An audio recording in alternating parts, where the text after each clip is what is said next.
Здравствуйте, смотрите в сегодняшнем выпуске. Глава Халк Маслихаты Туркменистана встретился с раисом Татарстана. В Туркменистане объявлен конкурс «Молодые новаторы». Президент Туркменистана вручил коневодам ключи от новых квартир и другие новости.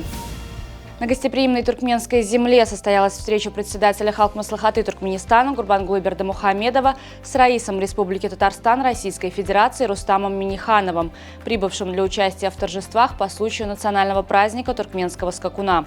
Собеседники обсудили дальнейшее углубление туркмено-татарстанских отношений, основанных на многовековых исторических узах, схожести культуры, языка, традиций и обычаев.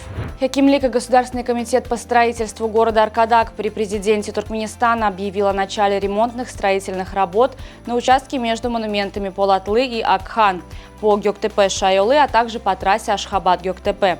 В связи с проведением работ, начиная с 29 апреля, движение автотранспорта на указанных участках будет ограничено вплоть до полного завершения ремонта и реконструкции.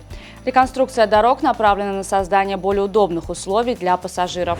Конкурс научно-творческих работ «Молодые новаторы» объявлен в Туркменистане среди учащихся 10-11 классов. Работы на конкурс принимаются по 5 тематическим направлениям – химия, экология, физика, энергетика, биология, сельское хозяйство, здравоохранение и здоровый образ жизни, информационные технологии, математика, технологии и техническое творчество. Городской этап конкурса состоится 6 мая, областной 20 мая и финальный тур 10 июня.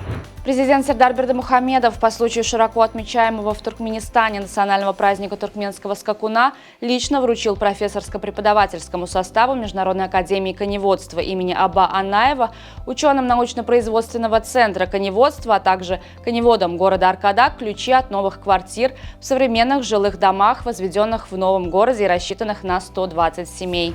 Делегаты Международной научно-практической конференции посетили городище Амуль в городе Туркменабад. Памятник под открытым небом расположен в южной части города, в 619 метрах от автомобильной дороги Туркменабад-Керки.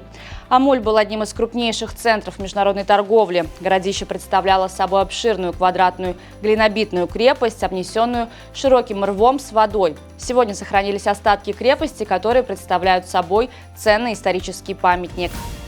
Жителю Мексики Рахелио Вильяреалю повезло. Благодаря сбою на сайте он смог купить 2 пары сережек Cartier всего за $28, хотя их настоящая цена составляла $28 тысяч.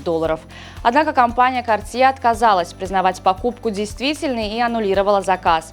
Вместо сережек они предложили Вильяреалю вернуть деньги, а также в качестве извинений предоставить ему бутылку шампанского и кожаный чехол для паспорта. Ученые из Вашингтона создали принципиально новую электронную плату, которую можно многократно перерабатывать без потери качества.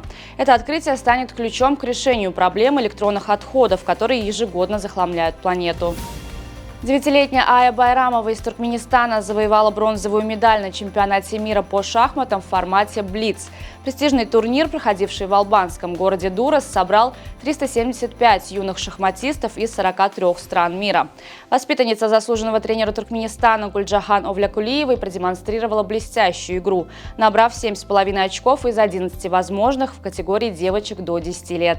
На сегодня это все. Желаю вам хорошего завершения дня. Увидимся завтра. И не забывайте, что Туркменпортал – ваш самый надежный источник новостей.